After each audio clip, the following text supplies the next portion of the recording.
For centuries together, there were wars between two kingdoms and kings and small tandas.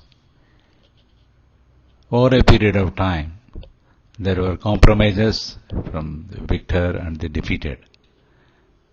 The defeated used to pay money or yield some land or give some manpower to him and make a compromise. This has gone for centuries together, and over a period of time, the art of diplomacy has developed.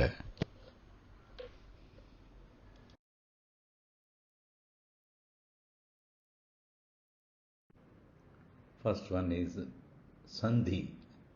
This is peacemaking or a peace treaty. And the two parties are in war. After some time, or even in the beginning, one party offers no war, I'll pay you some amount, or give some manpower, or yield some land, or yield some cows, etc. At that time, cows also used to be huge property.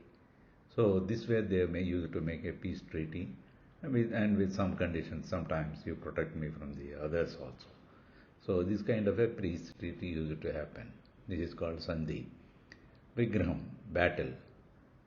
This is only a pure one-sided attack on others, and you grab whatever you can and drive the defeated king and finish him off also.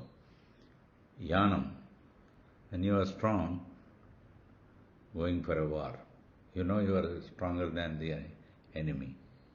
You go and have a war and win the battle. You get the more land, etc. Asanam. When you are not strong, keep guarding your property and lying low. When you have got a problem, the army is not very big, the enemy is very big, so what happens? You make some compromises and you give them some land, you give them some facilities, you send manpower, you send food. All these things are whatever the victor demands, but you don't enter into a war because the war is very expensive and you don't have the kind of resources to fight with him. So you keep lying low and satisfying the enemy. Dividam. This is one of the biggest strategies. Two parties are attacking you at the same time. You do not know who will win, etc. It is a big risk. If two parties are fighting on two sides of the border, it is very difficult to manage with your army. So join hands with one of them and fight the second one. And because two armies are joining together, it is likely that you will get a victory over the other one. Once, what they say is, once the one enemy is extinguished, you start fighting with your so-called friend a few days back and finish him off also. This is called Vividam. Means take one at a time. Take one of the one party's help and finish the other one. Then later you can finish off this fellow. This is a big game, and sometimes you may get hacked up also. Sometimes you may win also. Asrayam. When you know it is a very big country, and say for example Pakistan, you see Pakistan takes Asrayam from China. Earlier it used to take from America. This is a pure, you knowing it, that you cannot win against them. So best thing is take a Asrayam. This is the various kinds of options available for it.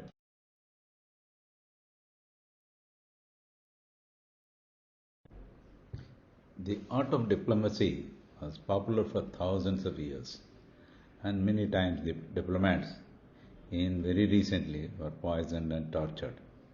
There are many lessons one can learn from our mythological books and Puranams.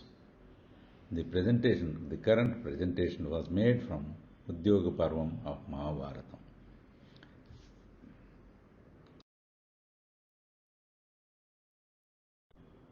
after the marriage of Abhimanyu with Uttara, all the relatives have come for the marriage. So after the celebrations were over, Pandavas and they already spent that time in 12 years in the forest and 1 year incognito. Pandavas, Draupadi, Krishna, King Virat, King Drupad and his son Drishtadyuman and many friendly kings of Pandavas assembled in the King Virat city and started discussion how to get back their kingdom. Then everybody suggested a direct war except Yudhishthir, who suggested to send a messenger and politely ask the Kauravas to return their kingdom as they completed the stipulated conditions. Here, during that time, Balram said, you played a dice which you lost. So you asked them in a low tone, begging tone, and get back your kingdom. Then Satyaki got angry. He said, why should they beg? They demand their own property, that is their father's property. And in fact, they have completed all the conditions and we have to demand only no begging. Most of the people concurred with Satyaki because they are on the right side of the Dharma. Krishna also concurred with that idea and hence sending a proper message through a capable person was assigned to King Drupad, who happened to be the senior most in age and at the same time father-in-law of Pandavas also.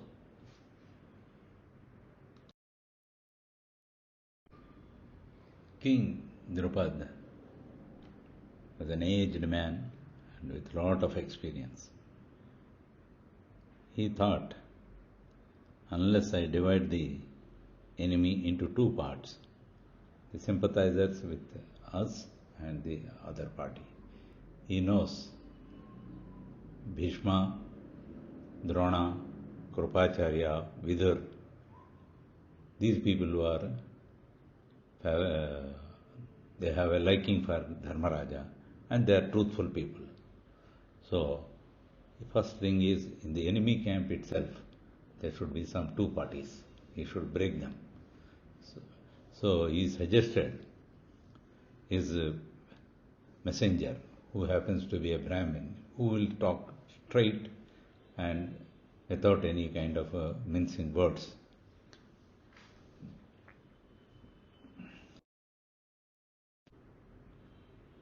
Drupad, he sent his messenger saying that first thing in mind is to divide them.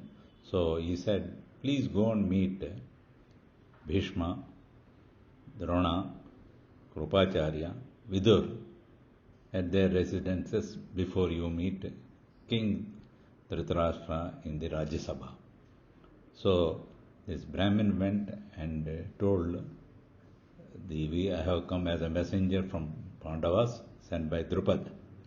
So they have completed all the conditions. So I would like to request your support and help to get back their kingdom. So these four being very straightforward and followers of Dharma, they said that yes, this is truthful, definitely they should get back. And next day, when this messenger entered, he addressed Dhritarashtra only. He said, O Emperor, your brother's sons, Pandavas, have sent me to request to talk to you. We have completed 12 years in forest and 1 year incognito. And we would ask you to give back our kingdom. This is simple, this one. And when he said that, Bhishmacharya, the oldest man in the group, he said, yes, they have completed all the stipulated condition and they should get back their kingdom. And similarly, voices of support came from the others also. But Karna got up and said, no, they have not completed their term, and he started abusing. Then Bhishmacharya got angry and said, keep quiet and sit down. Then Duryodhana got angry and he said, I will not give any land to them, let them go to hell, etc. Dhritarashtra was keeping quiet. At the same time, he didn't say anything. The messenger has all the time, more than once, during his address to the king Dhritarashtra, mentioned Pandavas want to live with their brothers peacefully and with their uncle under his guidance. This has been over and over told and conveyed a message that they do not want any war. They want to live peacefully. So the audience, whoever is present, felt, yes, Dharmaraja and his brothers are very peaceful people and they love peace. And they are all liking their brothers in spite of all this. At the same time, the messenger has mentioned that Bhima's strength is so high, he can destroy anybody. He is very, very powerful. He is very, very strong. And he is also angry also. And he is looking forward for his kingdom. And at the same time, he said Arjuna got new astras from Indra, Pasupatastra from Ishwar. So, and he has acquired all astras. So, this is also a kind of a veiled threat, saying that these two are very powerful now, more than what else, more than earlier times.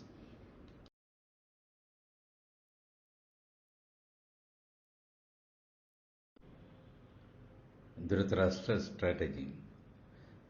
Dhritarashtra is not a straightforward man, and he always wanted his son Duryodhana to be happy, what may come, however injustice he may be doing, he wants to accommodate his son's interest. So Dhritarashtra developed a strategy which is shown in the next slide.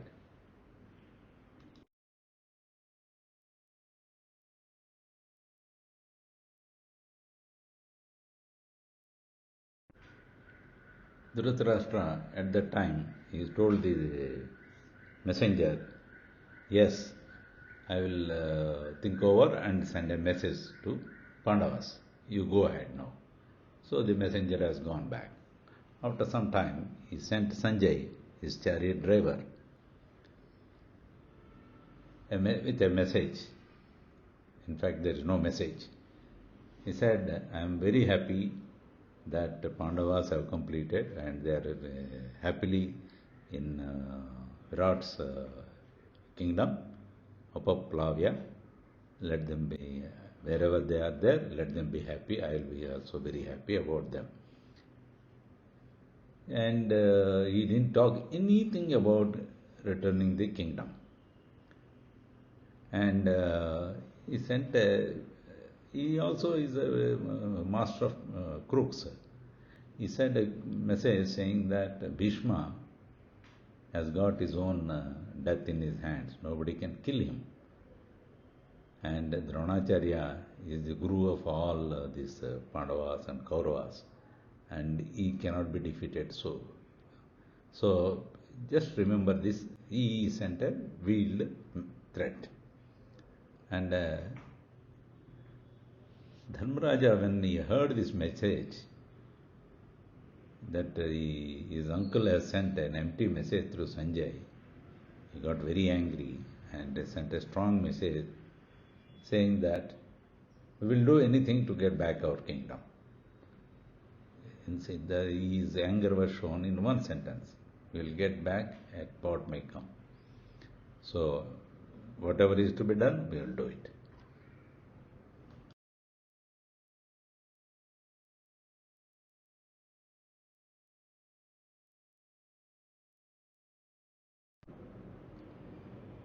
When Sanjay was about to go back, the various people have given various messages. Arjuna was very angry and he has mentioned about his new astras acquired from Indra and Ishwar, and he is no longer going to keep quiet. Bhishma was fully angry. He said, I remember my this oath that to kill these fellows. Krishna also sent a veiled threat. He is a he and the Dharmaraja are very shrewd people. They don't come out, etc. Then, after hearing this message, Bhishma, Drona, and others who follow Dharma, they said, please don't underestimate Krishna. Krishna is on their side. Krishna is nothing but incarnation of God. So unnecessarily let us not get into a quarrel with them. Let us give back their kingdom. But nobody could make Duryodhana or Dhritarashtra agree. Even though Dhritarashtra was afraid, but he is still not wanting to give and make his son happy.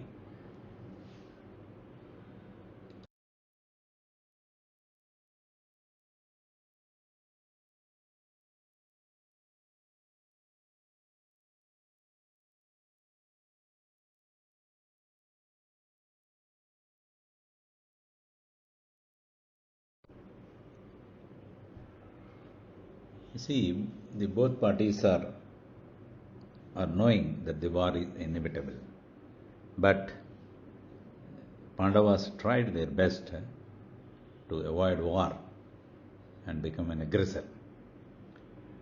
So they started calling their friends and make an army of big.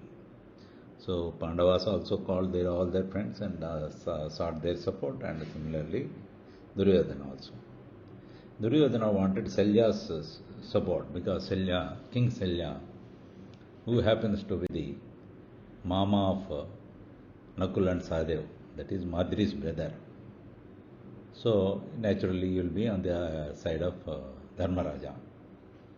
But while coming, King Shalya, he received a warm welcome, and beautiful tents were arranged for him and for his army, food, shelter, everything was arranged.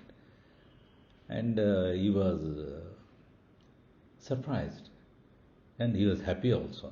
Like that, in 2-3 places, before he could reach, he was so happy. And at the last stage, he said, call Dharmaraja and or his men who arranged all these things, etc. I will be very happy to give him some gifts. Then suddenly Duryodhana appeared instead of Dharmaraja. Shalya was taken back. How come this man has come here? Then he said, all these arrangements are made by me for you. Then having eaten his and took his facilities, he became indebted to him. He said, yes, I have enjoyed your hospitality, and what do you want? He said, you are a great king and with a lot of army, and you are a fantastic fighter. So, and also you are the only competent man to run a chariot on par with Krishna. Krishna is riding the chariot of Arjuna, and you should do chariot for one of us. In his mind it was Karna. Even though he was reluctant, he had to agree because he has already given a boon. He said, okay, I will be on your side and I will fight with you, your army, along with your army, against Pandavas. But he said, however, they happen to be my nephews, I will go and inform them and come back. So he came and told whatever happened to Dharmaraja. Yudhishthira said, don't worry, whatever had happened, happened.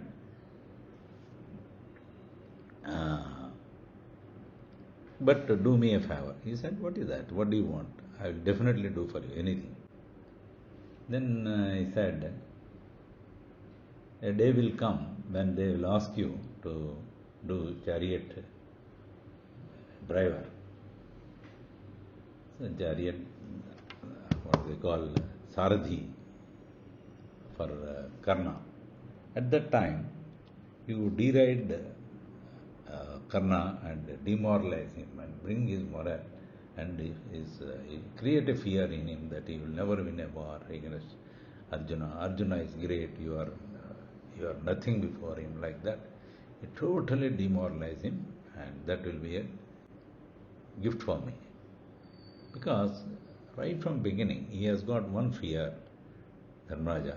This Karna is a dangerous man, and he is on par with Arjuna. So he is always afraid of Karna, that he may harm Arjuna. So one of the strategies is plant your man in the opposite camp to get information as well as to put them down also. This is exactly what Dharmaraja has done with Selja. Selja said, yes, I will definitely do that for you because I love you. I like you very much. This is what he told him.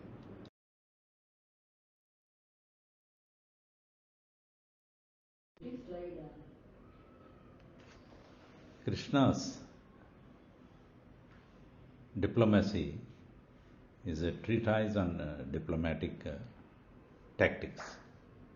He is known to be a master in negotiating, and even today is a benchmark for all diplomats. And what he has done, how he has carried out his plans, in the next few slides we will know.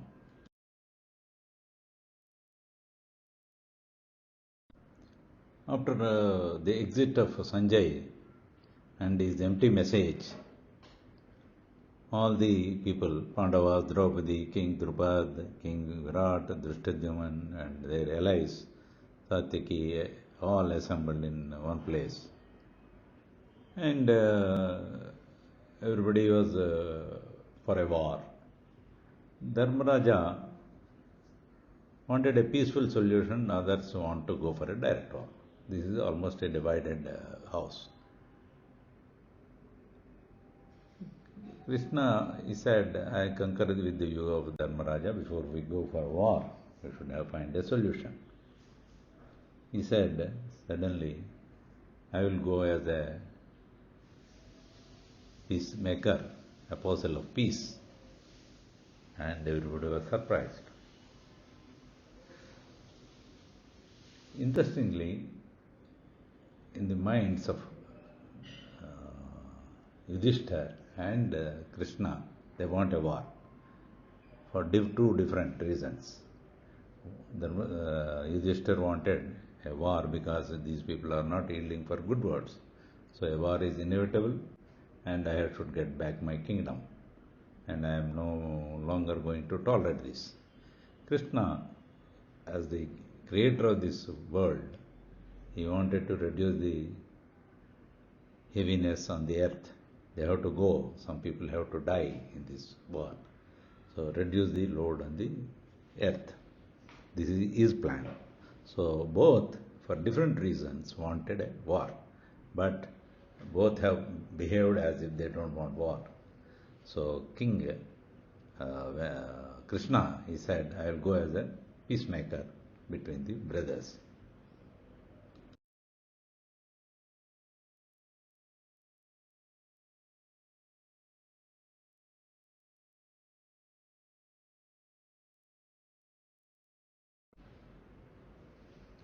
When Dritarashtra heard that Krishna is coming as a apostle of peace, he was totally shaken up. He was worried, at the same time he was not knowing what to do.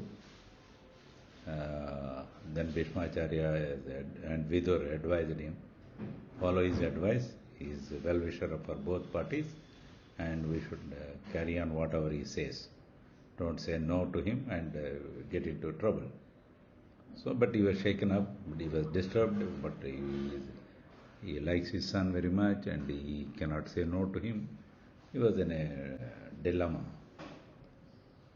Krishna entered this one and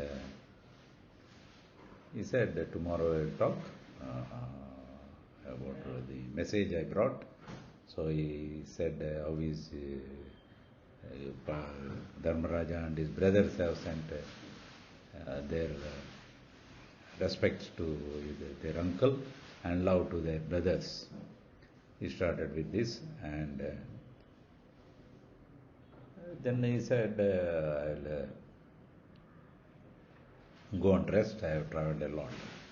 Then Duryodhana said, there is a building arranged for you, Dusasana's building.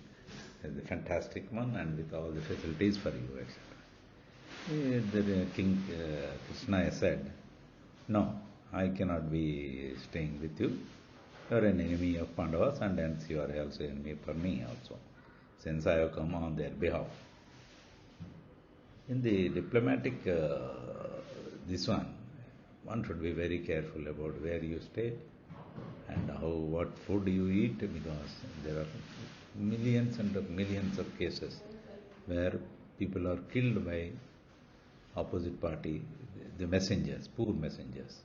In fact, all of us recollect when Hanuman went to negotiate with Ravana. Ravana got angry with him and he said, kill him. Suddenly Vibhishan got up and told him, no, we cannot kill a messenger. He is only a messenger of somebody.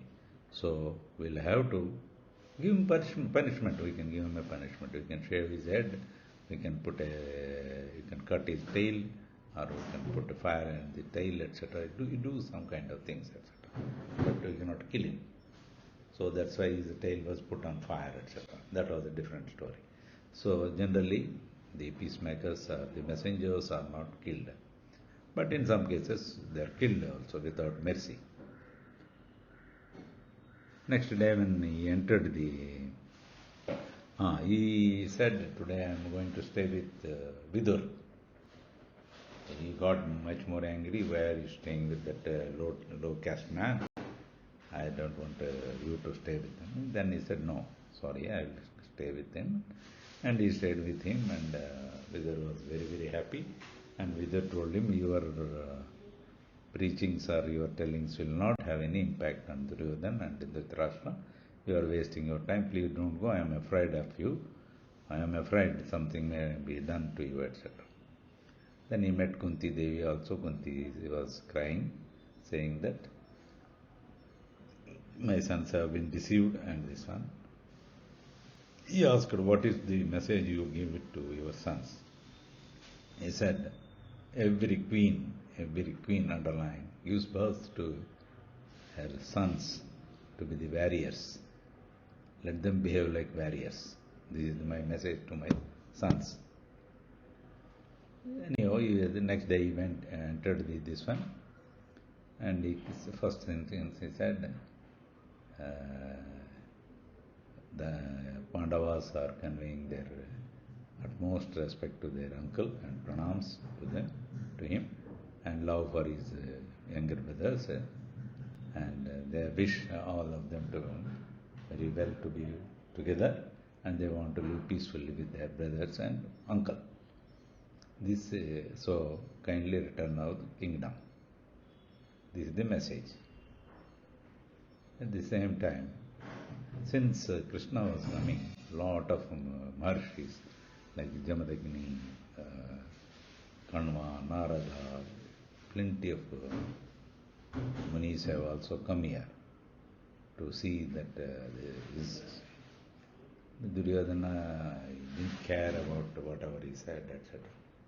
And Krishna told, see, you are thinking about yourself only, but they have acquired their plenty of new astras, etc. They are not going to leave you, etc. And all the Munis also got up and told, whatever you are doing is wrong.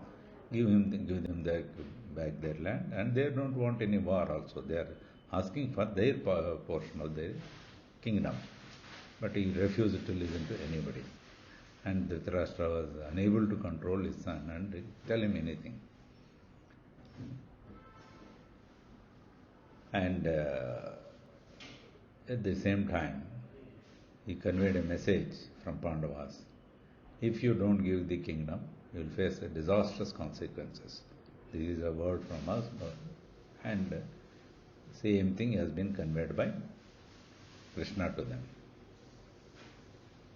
And when he refused to give them, he asked, okay, if you don't give the full kingdom, give 5 villages. He said, not even a pin of area of kingdom I will give it to Pandavas. He said, you are unreasonable, and he was the source of trouble for everybody, and you are showing the evilness in you. This is not good. It is going to create a war for you. And but he didn't care. He didn't listen to anybody. In spite of the Munis and his father, Bhishma, everybody was telling, he didn't care about that. He continued to be rigid and adamant.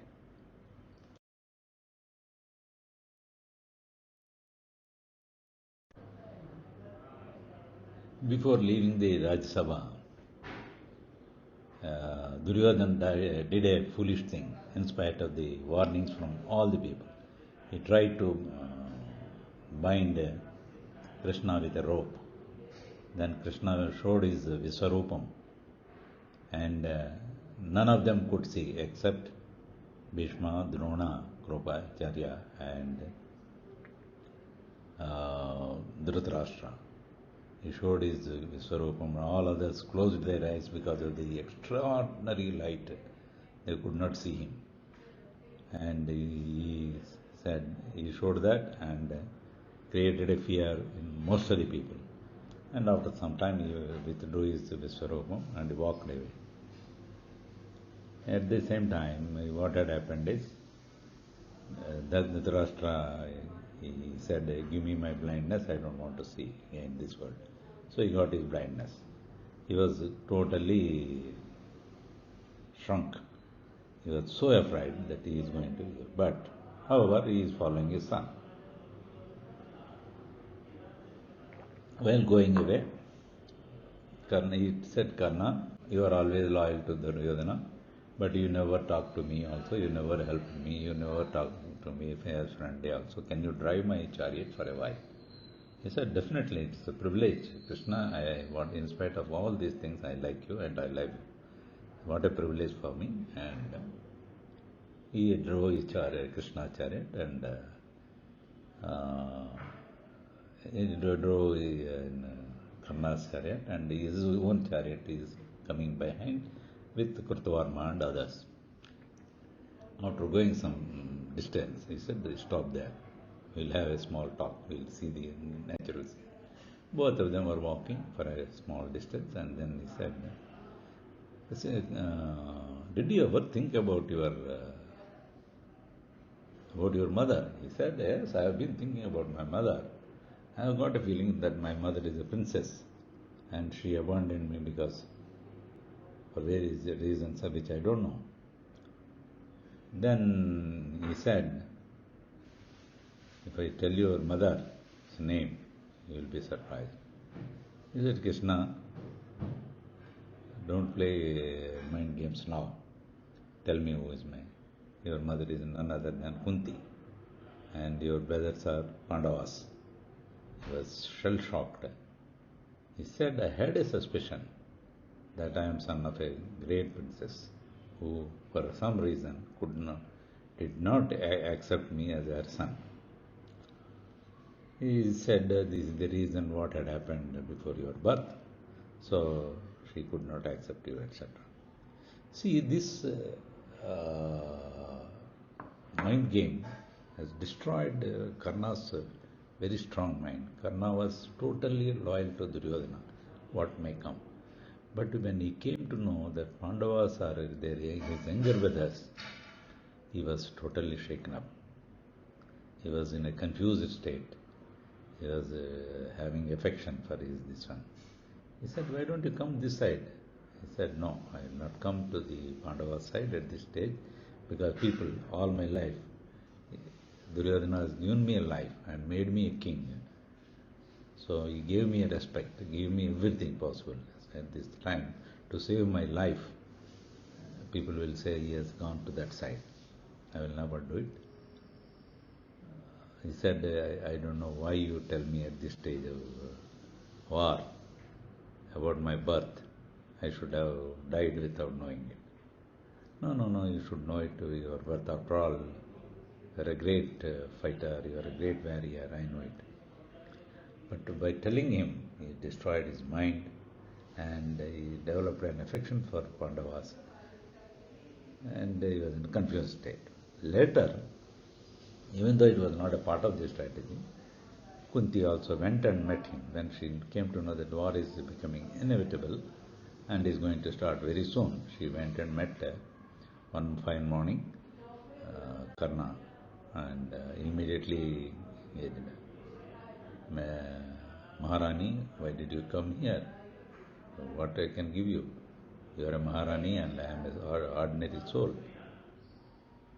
Then she said, you are my son.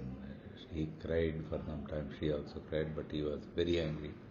Why you have abandoned me, etc. She said, and he said, why don't you come to this side, Pandavas? Don't kill them, etc. He said, okay, since you have come, I'll spare all the. You will have always Pandavas 5. You will not have a 6th one. Either Arjun will die or I will die. So still you will have 5. I will spare all the 4 others. And in fact, in the war, he got an opportunity to kill Dharmaraja, Bhima, Nakul, Sahadev. But he left them to keep up his word. But when Arjun, he says, I cannot tolerate him. And in fact, Krishna, he knows Krishna can save Arjun.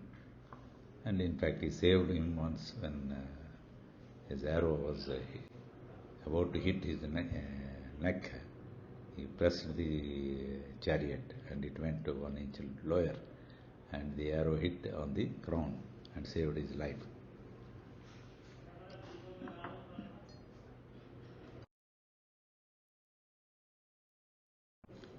Some of the principles of diplomacy: never accept the comforts of the offered by enemy, like food, where you stay, etc. Even today it's a question mark how Lal Bahadur Shastri died. Nobody knows, but people still tell that he was poisoned. Go prepared to meet any eventualities. He took Krutavarma along with him and his chakra and all arms also. He was not unprepared, he was prepared. Showed the Viswarupam to create a fear in this one. So all the aspects he has. He talked very smoothly, saying that extending the friendship. Then he created a fear in them, and he was very careful about his staying and food, etc. And he went for any kind of last-minute attack by Duryodhana and others. So he was all the time careful, and these are the part of diplomacy. And he has showed many other things during this one for me. After Krishna's exit, Duryodhana sent Uluka. Uluka is none other than the son of Sekuni. He sent a blunt message. This man has no skills of diplomacy or anything except talking bluntly. He said, I brought a message from Duryodhana. Bhima, you just couldn't do anything when your wife was disrobed in front of all. So don't talk nonsense. And he condemned him. And he said, Arjun, you are a eunuch. You better not talk anything among men. So you are talking about Gandhi, etc. Tomorrow we will see how your Gandhi will work, will destroy you. Then Krishna listened to him and said, why are you so in a hurry? Tomorrow is the war and very soon you will be finished. And he told him and sent back. This is the last message before the war. This importance of we is taken from Mahabharat. Generally, we assess the personality of a person by these 5 V's. Only thing is, most of us do not know the order by which we come to a conclusion. That's why I said the importance of we. These V's in Telugu are starting with Va. You can say VA. I thought I will introduce, even though it is not relevant to the current subject, but this can add some value to the negotiations which we are going to do in future. So now you will listen what is the importance of each V. I will tell the text of each V, specifically where it is related. This first V is called Vigraham. Vigraham means the taller, bigger and handsomeness, which we call in English. To give you an example, which comes to my mind immediately, is Bill Clinton. He looks to be a very attractive man, tall, perfect personality, and when he walks, and when you see first him itself is, oh, what a personality, we'll say. This is called the first attraction. Even though we see from a distance, he made an impression. If we see a short man or a man with other faculties not in proper place, we do not get impressed. When a person is full, tall, well-built, etc., we get that kind of a feeling. So this kind of is the first thing, is Vigraham. This makes a first impact on a person who is viewing you. So he makes his own assessment on seeing the first V. Immediately after the first thing we see is the personality, and then we see what kind of dress he has worn.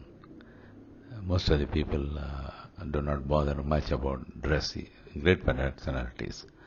But when you wear a good dress, well fitted, this one, you will definitely notice, oh, very well dressed man, etc. Even though Vigraham is a God gift, dress is your own choice, and how you do it is your choice. So you make an impression with your dress is an opportunity to compensate the loss of first V. So dress makes a lot of importance and impact on the people who see you.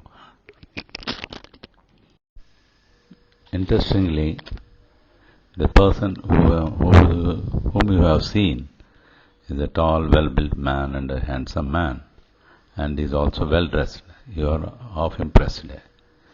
Then when he comes near, he waves hands, he says, how are you? How is your family? How is your son? He may not know you at all, but he speaks with what we call Vinayam. Means, Vinayam, I am not getting an English word immediately. With a lower, without any arrogance, I will say. He finds your welfare, etc. You are once thrilled because such a big man is asking you with affection, how is your daughter? Is she employed? Hope your son is doing well, like that. How is your health? He asks some elders, how is your health? Any help needed? And he walks away. But the impression he has left on you is very high. He is such a big man, he took time to talk to you.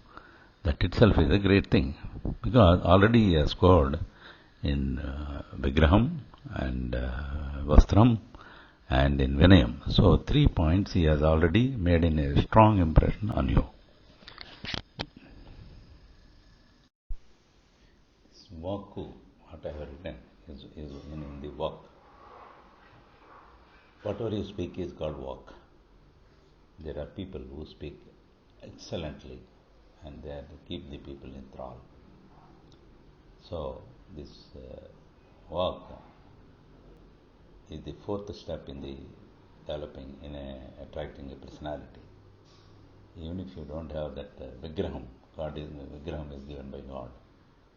Still, you can cover it by vastram, vinayam, and now walk. This walk, the clarity of thought, and with a clear voice, and without stammering, without unnecessarily stopping, and it should be audible to everybody. If you make a real this one walk makes the first impression. But still, people do not know your knowledge level, nor depth of your subject, but still you are making a walk. Here, one of the great man has told, most of the people come maybe 4 minutes, 5 minutes, 10 minutes late, and they search for a chair and they sit down and make themselves comfortable and look around where their friends are there, or known people are there, etc. But by that time, the speech is already gone by 5 minutes.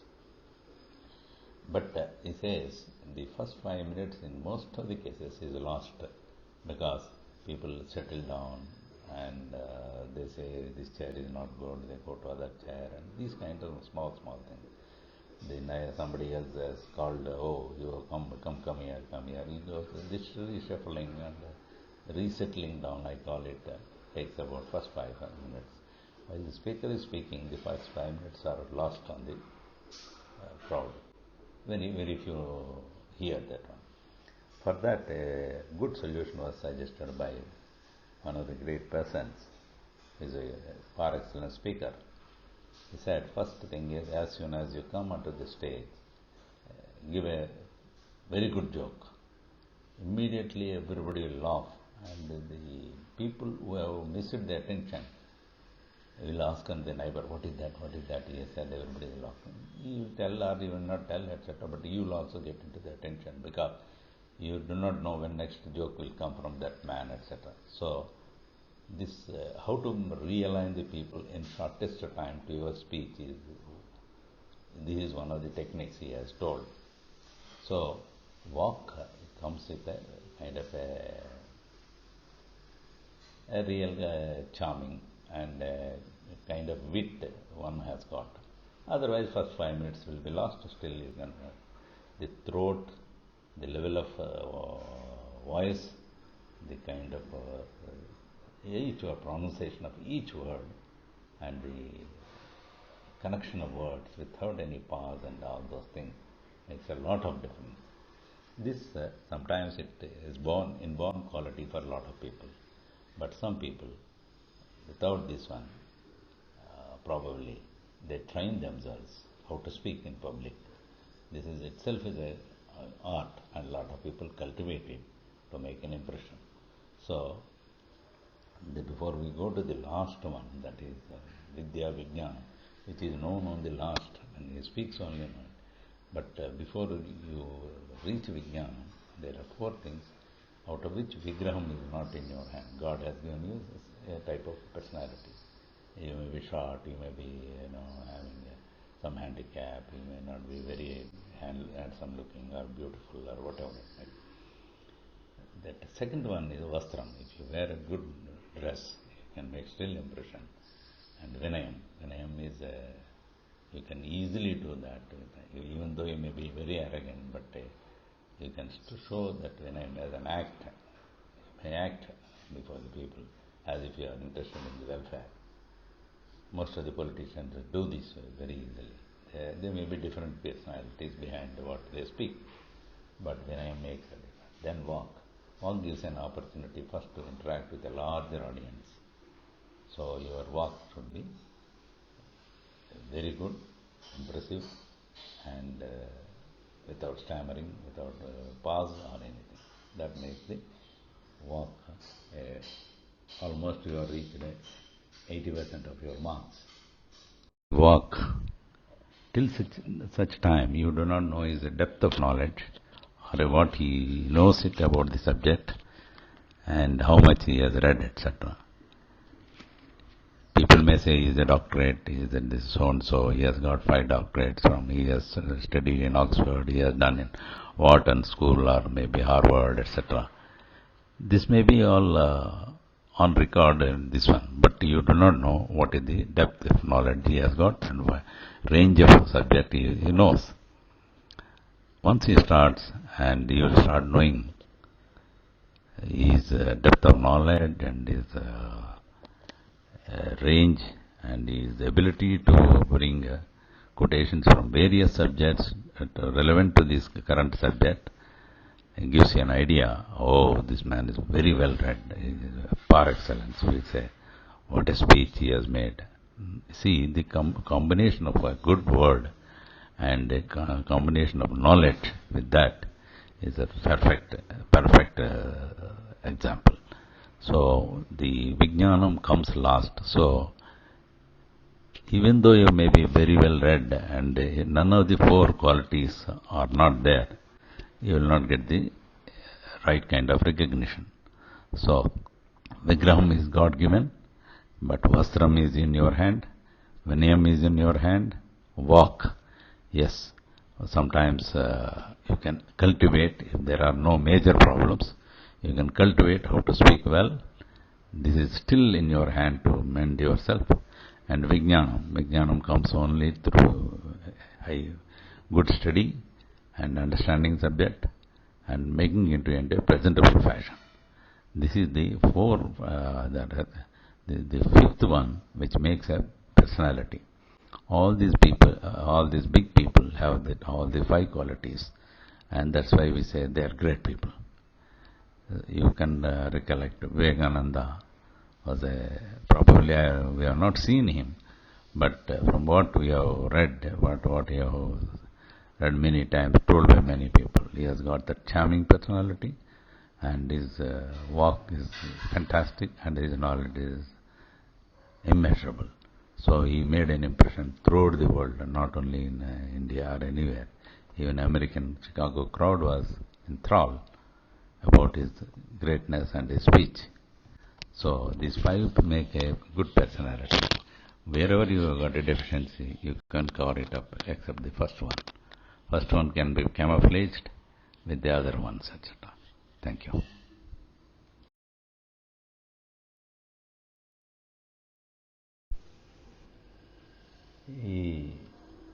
Sometimes you are a client, sometimes you are a supplier. It is imperative that sometime or other you have to get into a discussion to resolve your points, either financial points or technical points.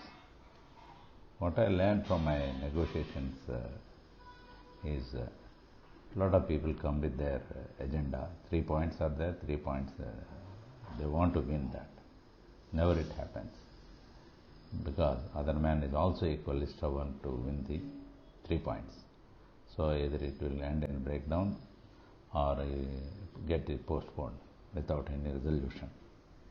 But the objective of any negotiation should not be to create a breakdown or a postponement, unless otherwise very crucial. We should not allow postponement, because postponement gives more ideas, more time to add masala, and which can create more problems for any of the parties. If you have got 3 very, very important points which you have to win for your company, add 5 insignificant points, so total 8 points. You may not be concerned about the 5 points winning or losing. If you win, it is okay. If you don't win, also it is a good thing. But the 3 points are very, very, very important for you and for your company. So mix it with these 8 points. Total these 3 points with the other 5 points. Total it becomes 8 points. But when you start negotiation, take an insignificant, because in the morning everybody will be fresh when you come for negotiation, and so start with an insignificant point which you are prepared to lose. But don't just discuss and concede it. Discuss it for a long time. Add your statistics, speaking abilities, and the kind of loss you will make, etc., etc. Even though it may not be to the level what you are talking about, it may be a small impact. The company is also prepared to lose that point. So you talk for about an hour or so, and finally you concede, saying that, sir, I cannot do anything. You are the master, you are the client. I am only a contractor, so I accept this one. So I am conceding this point. You can write in your minutes saying that whatever you said is acceptable. So this man gets the feeling, yes, I have won the first point. This gives a comfort level for him and a kind of a slightly uppishness. But you are very clear that you brought him into the arena. Otherwise he was outside the arena fighting with you. Once he comes into the arena, you can select your second unimportant point. That also you go on discussing, etc. And it may be making very little impact on your finance or your engineering or anything. So when you discuss it again for length of time, concede it. Sir, I have no words. You are not getting convinced in spite of my best arguments, etc. I have no alternative. You are the client, and our job is to satisfy you. Even though it may be causing loss to me, and I may take a beating from my management for conceding this point. Okay, I will not discuss further. You can record it that we accept to do that, etc. It may be a small thing, etc. But make it as a big show that you are conceding a very big point. So first two big points which you have conceded, show it as a very, very big point, and it is going to make financial loss as well as engineering loss or a rebuke from your top management for conceding this point. Now come to the third point. Third point is your most important point, which makes financial loss, and it has got a lot of implications in your company. So this point, about an hour before lunch, you start taking up. Argue with it. The argument should never be done by only one person. There should be at least three persons. One person is full of statistics. He will tell on which date you have started, how many people you have employed, how much you have spent that for material, manpower, how many times it has been stopped for want of clarity from your side, etc. and all those things. The second man mainly will talk about the implications of this on our designs, and how many times we have to change the design, and it is impacting the lower down. It is a chain reaction, it is happening. But in spite of that, since the site is insisting that, we have done it. But when we were asked to change that, we made it very, very clear to the site people, saying that it costs money and you should get it. These are the implications we have done. These are the things which costed us more. No, this caused a lot of changes in the engineering design, and we have spent a considerable time on this point, discussing among ourselves, etc. The last one, the third person will speak about the difficulties. If you don't concede this point, I will be taken to task by the management, because I have not taken their permission. I have not taken their permission to do this. Because of the goodwill I have got developed and the understanding between us, I said, okay, I will do it, and I am very sure that you will accept, because there is a genuine requirement from your side. I probably, if I am put in trouble because of this point, it is quite possible. Because I have considered the point, I didn't discuss with the top management also, because it is involving a change in design, a change in money contract value, but still I have taken a risk on my own. So this is going to impact in many ways. One is financial, second is the authority, third is my personal this impact. So again come back to the statistics, etc. The third man said, this is the total what we have lost because of this. And the time we have spent on this, etc. Second man will tell the time we have spent on this changing design and all those things. So you have to be very, very impactful. These three people continuously one after another, going on talking, and no repetition, no aggressiveness, but a genuine facts, genuine. Please undernote, no aggressiveness. Aggressiveness brings another people's aggression. But if I make a very impactful point saying that this involves money, change of design, and the approval from higher authorities, which was also not taken. So at this point you go on talking. By the time the lunch time comes, but people, you find out whether the other man is anxious to go for lunch or still a discussion.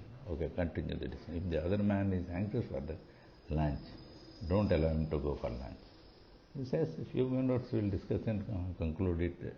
Almost we have come to an end of this point. We can start after lunch, fresh point, etc. Then you tell all these 3 points together. You, being the leader, you tell him, I have lost money, I have lost time, I have lost this one, I have not taken any kind of permissions from this one, etc. This is very, very important, and it may jeopardize various other things also. And you hammer it out till he concedes the point. If necessary, delay the lunch by 1 hour also, so that the man finally wears out, wear him out totally, and finally concedes, yes, I agree with you, but we will give it, etc. Then itself, if possible, you say, okay, I have spent about 1 crore, let us settle for some amount, etc. Even though it may not be, maybe 60 lakhs. You tell him, 90 lakhs give me, and that's all. No, 90 lakhs is very high. Okay, you tell me what figure. You will tell 80 or something. You accept that because you have spent only 60 lakhs or that, etc. So, till you agrees for that, as far as possible, don't allow him to go for lunch. So before lunch you ask him, one of the most important thing is the minutes of meeting should be written by your person. So whenever finally you show them, people will change this verb and this one of, for, etc. and all those things. So, but most of the content will not be changed. So you never give an opportunity for the other man to write the minutes of meeting. You write the minutes of meeting to your advantage. See, next is again to give a weak point. How immediately after lunch you concede that after some discussion, etc. It may not be so long as this one, etc. Then bring your second point, which is very important for you, and the same technique, saying that this has been done on both of us confidence, that you will get your approval from your management. I said, okay, I will do it at my risk with this one, but now at this time it is unfair to discuss about this one, please consider that. Otherwise you will probably put my job into jeopardy. I may be asked to go because this involves a lot of money, etc. Then you look at your colleague and tell him what is the amount. He will tell you the amount. He said this has been spent already. There are a lot of objections in from the contract department as well as from finance. They are not allowing us further money to flow into this because I already reached the budget level. So you tell all the reasons and make him agree for this one, etc. So the last point which is important also is don't allow him to just go that. You go up to 7 o'clock, 8 o'clock, doesn't matter, but physically by that time is worn out. You tell him this is a small point for you, this doesn't make any difference. You have asked a road to be made urgently because your chairman is coming. Overnight I spent, even though it is, for example, it may cost 5 lakhs, I have spent 10 lakhs to make a road overnight for your convenience, for your chairman, because to get a good impression for you, I have done it. So there is no point in discussing about this one. Please consider that. And slightly this is a point which I do not accept any kind of discussion. You just by the time you can become slightly firm, saying that so many things I have done without writing letters. This point you asked me about 5 o'clock. He said, "Can you make a road, Mr. Road?" Yes, I made a road overnight, spending huge amount of money to the contractor, labor, material. I bought it from local stores, which cost me a bomb. So, in this point, let us not discuss further and give your approval. So, he is in such a fix.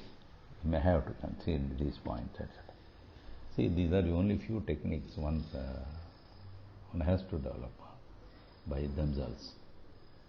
So, whenever you have got 3 points to win, mix with another 5 points, so that some points you have to concede to the opposition, so that they will also get an impression, yes, we have also won. Give a feeling of that they have won. But you are the real winner.